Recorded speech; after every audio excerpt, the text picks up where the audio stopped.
jarraitzen dugu urrengo puntuarekin. Euskararen nazioartekoaren egunaren mozioa, o moción del 3 de diciembre, Día de Euskera, mesedez Iñaki.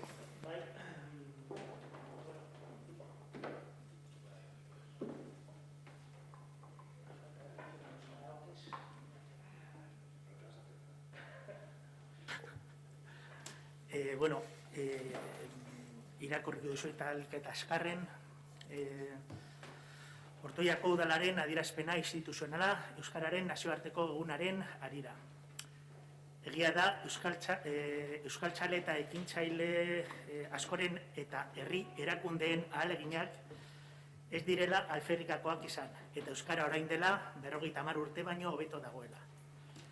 Egia ere bada, azken urteotan, Euskal Herriko lurralde guztietan aurrera pausu esanguratsuak egitea lortu dugula. Halaber, egia da, azken urtean atzera pausu nabarmenak eman direla hizkuntzaren normalizazioan pandemiaren agerie utzi duelako euskararen erabilera eta transmisiorako gaur-gaurkoz dauden arazoak. Ikaten bidezko erabilera ageri diren hutsuneak eraginda tartean.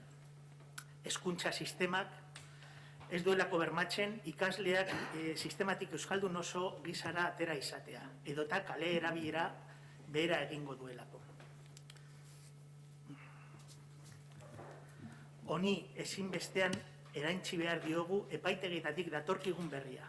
Izan ere, Euskadiko Justizia Auzitegi Nagusiak Euskadiko toki erakundei buruzko 2/2016 legearen etel 6.2 artikuluari buruz planteatutako konstituzio kontrakotasun arazoaren aurrean. Eta gai horrek, herritarentzat eta udalentzat duen garrantzia aurrean, Ortuellako udalak honako adierazpen instituzional hau egin nahi du, Euskararen nazioarteko egunaren atarian. Bat, udale konpromisoa irmoa dugu Euskararekin, eta Euskal udalerrietan Euskararen erabilera sustatzearekin. Batez ere, herritarrekin dugun harreman hurbilenaren bidez. Ildo horretan, toki erakundeok Euskararen erabilera garatu eta normalizatzeko neurriak hartzeko gomendioa dugu. Euskal Herriaren ondare historikoaren eta kultura ondarearen funtsezko zati gisa. 2. Ortuellako udalak uste du ETL-en 6. artikuluak Euskal Autonomia Erkidegoko toki erakundeen zerbitzu eta lan hizkuntza gisa erakundeen erabilera arautzen duenak herritarrek hurbilen dituzten erakundeekin harremanetan jartzeko hizkuntza ofiziala arautzeko duten eskubidea bermatzen duela. 3. Ortuellako udalak Euskadiko toki erakundei buruzko legea defendatzeko eta garatzeko konpromisoa du. Euskal erakunde sistemaren funtsezko elementu gisa eta udal autonomiaren berme gisa. Gaur egun, komeni da azpimarratzea eta errepikatzea lege honek duen garrantzia udalen berezko eskumenak aukeratzeko, eskumen horietan oinarrituta eman baititzakete Euskal herritarrek bere herri eta hirietan eskatzen dituzten zerbitzu publikoak. Era berean, nabarmendu gura dugu Euskarari gure konpromisoa adierazteko modurik eraginkorrena dela gaurko osoko bilkuran onartu diren Euskararen erabilera plana eta hamarkada osorako egunerako lan tresna izateko landu den hizkuntza irizpideen gida hori. Erderaz esango dut orain. Bueno, ahi daukate, berdina da edo da... Guztiz berdina da. Orduen berdina da ez luzatzeko nik uste dut. Vale, primeran. Vale. Ba, eskerrik asko. Ez luzatzeko, Ondo baino dut. Ez gaitez eskatu. Oian, mesedez. Vale, bueno, eskerrik asko, mozio honetan gu izan gara pizkat berandu ginela aurkezten, eta, bueno, beti leporatzen dezuegu zuek berandu biltzen zaretela, horrengoan guk ibili gara berandu, eta, bueno, eskertzen da lan egiteko jarrera, bai?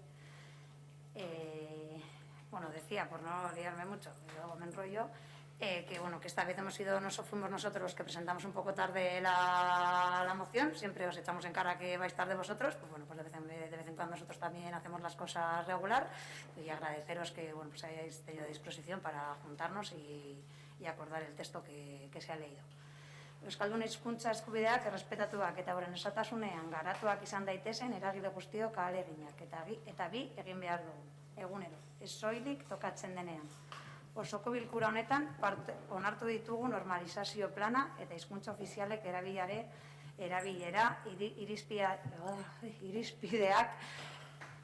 ea benetan jartzen gara eta aurrera eramaten ditugu guztion artean.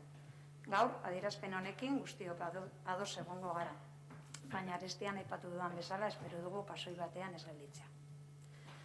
Y bueno, pues nada, que hemos aceptado un plan de normalización lingüística y cómo se tienen que utilizar las lenguas oficiales, que a ver si de verdad nos ponemos a ello y trabajamos a favor del euskera para que no sea solo una lengua de estudio y sea también una lengua de comunicación y pueda subir ese porcentaje de utilización en la calle, porque las personas a las que nos acercamos tienen esa capacidad o esa seguridad de poder contestarnos en euskera, aunque sepan poco o cometan errores, ¿no? Lo que se valora es el esfuerzo. Tamara. Bueno, ya comentamos, yo creo que casi todo en la comisión. Efectivamente, pues este año ha habido estos problemas de desacople, ¿no?, de plazos. Había, de hecho, por parte del ayuntamiento también 2 mociones diferentes. La moción de Bildu también llegó un poco tarde. Se ha hecho ese esfuerzo y entre todos se ha sacado, entiendo que se conjunte consensuada. En ese punto nosotros totalmente a favor. Y nada, y aquí como eres nuevo, pues ya sabes, para el año que viene, a ver si podemos hacer algo entre todos, que sea del pueblo y que no tengamos que esperar a que instancias superiores nos digan qué vamos a hacer o cuál es nuestra posición. Es que Gascón, si quieres comentar. Gauza laburtxo bat. El otro día alguien me envió un enlace donde una persona que no era nacida aquí, pues como muchas de las personas que hay en este país, venía a decir, Euskaldun petoa gainera, venía a decir que el euskera importante es el euskera que se utiliza, que no hay euskeras malos, ¿no? Y bueno, en esas estamos. Yo creo que simplemente lo que queremos decir con esto es que poco a poco, entre todos esos pasos que hay que ir dando, pues son necesarios para sacar de ese punto bajo en el que estamos a un idioma como es el euskera. Eskerrik asko, Iñaki, bosketa egingo dugu, euskararen nazioarteko egunaren alde, onartuta geratzen da.